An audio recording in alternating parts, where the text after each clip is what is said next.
We are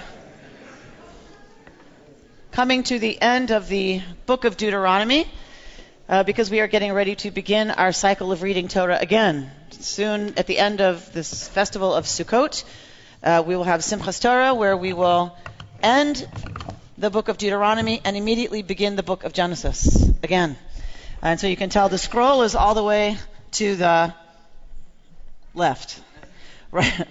My other left, all the way to the left, because we're getting ready to finish reading Torah. So it's heavy on the right. Whoever's lifting today, it's way heavy on the right.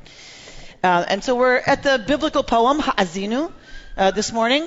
This is Moshe's final address to the people, because Moses is going to ascend Mount Nebo, and he's going to die there and not cross over into the promised land. So he's led this people schlepping through the desert for 40 years and dealt with their complaints and dealt with their rebellions and dealt with their being ungrateful for all his efforts. And the reward is that he dies on a mountain and doesn't get to cross into the land. It's fairly depressing. But really, for me, this message is about the fact that it's not about Moses. We are a tradition that believes that leadership really is about service, and that it's not about Moses. It's not about him fulfilling his dream or what he wants. Leaders are there to serve the people, and they're there to serve the mission that they are drafted into service for. We don't know where Moses dies. We don't have a record of where Mount Nebo is, because the Jewish people did not want that to become a shrine.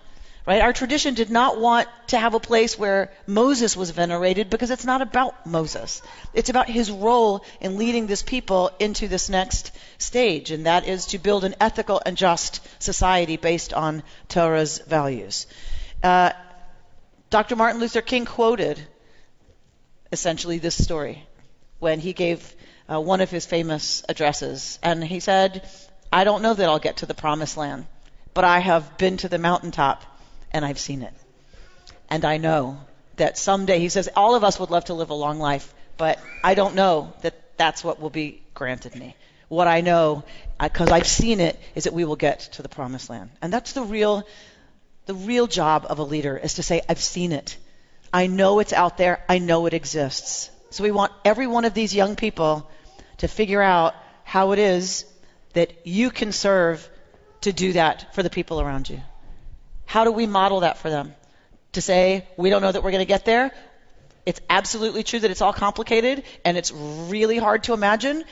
But if we don't trust that it's possible, and if we don't hold that up for them, if we don't really believe that doing this differently is possible, they have absolutely no chance to step into their own gifts and their own talents and their own unique biographies and become a leader in their own community. So that is on us grown-ups to figure out how to lean in to optimism and to creativity and to holding the tension of differences in a creative enough way that we glimpse that it's possible, that the promised land is across the Jordan, and we may not live to see it, but we have to believe that they might. Shabbat Shalom.